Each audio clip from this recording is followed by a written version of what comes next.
ভয়াবহ যুদ্ধের ছায়া, ধর্ম, ইতিহাস আর আধিপত্যের দ্বন্দ্বে জর্জরিত মধ্যপ্রাচ্য। আজকের ডকুমেন্টারি বাই আয়ানের এই এপিসোডে আমরা জানব কিভাবে শুরু হলো ইরান ও ইসরায়েলের সংঘাত, কিভাবে পাল্টে গেল মধ্যপ্রাচ্যের রাজনীতি, আর 2025 সালে কেন আবার উত্তেজনা চরমে উঠল। 1979 সাল ইরানে ঘটে গেল ইসলামিক বিপ্লব। শাসক শাহের পতনের পর জন্ম নেয় ইসলামিক রিপাবলিক। নতুন শাসক গোষ্ঠী ইসরায়েলকে শত্রু হিসেবে ঘোষণা করে, বন্ধ করে দেয় কূটনৈতিক সম্পর্ক। বিপ্লবের আগে সীমিত সম্পর্ক থাকলেও এরপর ইরান স্পষ্টভাবে ইসরায়েলের অস্তিত্ব স্বীকারে অস্বীকৃতি জানায়। এই অবস্থান মধ্যপ্রাচ্যের রাজনীতিকে নতুন দিকে নিয়ে যায়। এরই মধ্যে শুরু হয় ইরান ইরাক যুদ্ধ। ইরাককে আন্তর্জাতিকভাবে সমর্থন দেওয়া হয়, ইসরায়েলও গোপনে ইরাকের পক্ষ নেয়। এখান থেকেই শুরু হয় ইরান ইসরায়েলের পরোক্ষ সংঘাত, প্রক্সি যুদ্ধ, গুপ্তচর ভিত্তি আর গোপন অপারেশন। সরাসরি যুদ্ধ না হলেও ইরান ও ইসরায়েল বহুবার মুখোমুখি হয়েছে প্রক্সি বাহিনীর মাধ্যমে।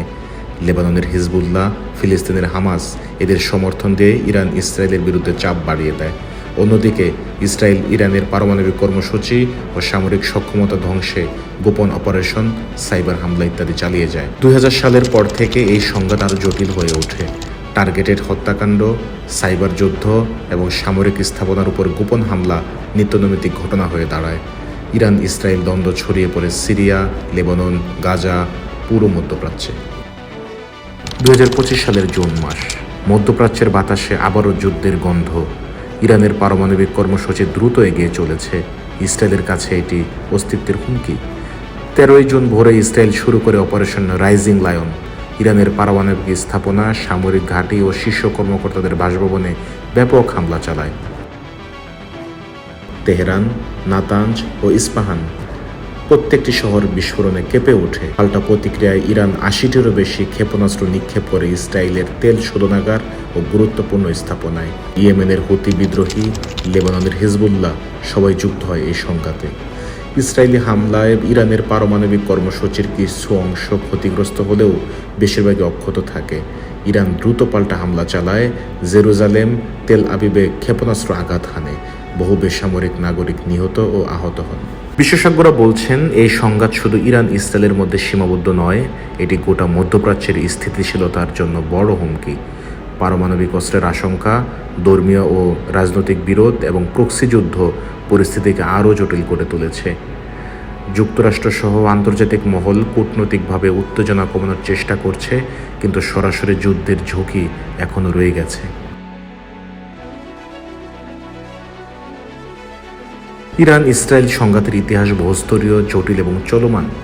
ধর্ম, ইতিহাস ও রাজনৈতিক স্বার্থ, সামরিক আধিপত্যের দ্বন্দ্বে এই সংঘাত মধ্যপ্রাচ্যের নিরাপত্তা ও বিশ্ব শান্তির জন্য অন্যতম বড় চ্যালেঞ্জ।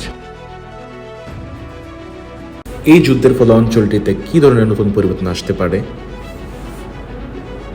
ইরান ইসরায়েল যুদ্ধের তীব্রতা এবং পারমাণবিক স্থাপনার উপর হামলার ফলে মধ্যপ্রাচ্যের নিরাপত্তা পরিস্থিতি আরও অস্থির হয়ে উঠবে। সিরিয়া, লেবানন, গাজা ও ইয়েমেনের মতো সংঘর্ষপূর্ণ অঞ্চলগুলোর সংঘাতের পার্শ্ব প্রতিক্রিয়া বেড়ে যাবে, যা পুরো অঞ্চলের স্থিতিশীলতার ঝুঁকির মুখে ফেলবে। এই যুদ্ধের ফলে মধ্যপ্রাচ্যের বিভিন্ন দেশ ও গোষ্ঠীর মধ্যে নতুন সামরিক ও রাজনৈতিক জোট গঠন হতে পারে। ইরানের প্রক্সি গোষ্ঠীগুলোর যেমন হিজবুল্লাহ, হামাস আরও সক্রিয় হয়ে উঠতে পারে, আর ইসরায়েলের মিত্র দেশগুলো নিজেদের সামরিক উপস্থিতি বাড়াতে পারে। এই কারণে আঞ্চলিক ক্ষমতার ভারসাম্য বদলে যেতে পারে। মধ্যপ্রাচ্য বিশ্বের প্রধান তেল উৎপাদন ও রপ্তানির কেন্দ্র। যুদ্ধের কারণে তেলের সরবরাহে বিঘ্ন ঘটতে পারে, যা বিশ্বজুড়ে জ্বালানির দাম বাড়াবে এবং অর্থনৈতিক অস্থিরতা সৃষ্টি করবে। এছাড়াও বাণিজ্য পথ ও জাহাজ চলাচলের রুটগুলোতে নিরাপত্তা ঝুঁকি বাড়তে পারে, যা আন্তর্জাতিক বাণিজ্যের উপর নেতিবাচক প্রভাব ফেলবে। ইরান ইসরায়েল যুদ্ধের কারণে যুক্তরাষ্ট্র, রাশিয়া, চীন সহ বড় শক্তিগুলোর কূটনৈতিক অবস্থান জটিল হবে। বিশ্বব্যাপী শক্তির ভারসাম্য ও আন্তর্জাতিক সম্পর্ক নতুন গঠন হতে পারে। যুদ্ধের বিস্তার রোধে আন্তর্জাতিক সম্প্রদায়ের চাপ ও মধ্যস্থতা বাড়বে। যুদ্ধের তীব্রতার কারণে মধ্যপ্রাচ্যের বিভিন্ন অঞ্চলে বড় ধরনের মানবিক সংকট সৃষ্টি হবে। বেসামরিক জনগণের ক্ষতি, আশ্রয়হীন মানুষের সংখ্যা বৃদ্ধি এবং খাদ্য ও স্বাস্থ্যসেবার সংকট দেখা দেবে। গাজার মতো যুদ্ধবিধ্বস্ত অঞ্চলগুলোর পরিস্থিতি আরও সংকটময় হয়ে উঠবে। ইরান ইসরায়েল সংঘাত সরাসরি যুদ্ধের পাশাপাশি প্রক্সি যুদ্ধ, সাইবার আক্রমণ ও গোপন অপারেশনের মাধ্যমে চলতে থাকলে প্রযুক্তির সহজপ্রাপ্যতা নন স্টেট অ্যাক্টরদের শক্তিশালী করবে, যা ভবিষ্যতে সংঘাতে নতুন মাত্রা যোগ করবে।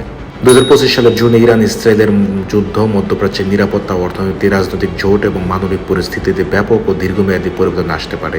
এর ফলে শুধু আঞ্চলিক নয়, বিশ্বব্যাপী অর্থনৈতিক ও কূটনৈতিক ক্ষেত্রেও গভীর হবে।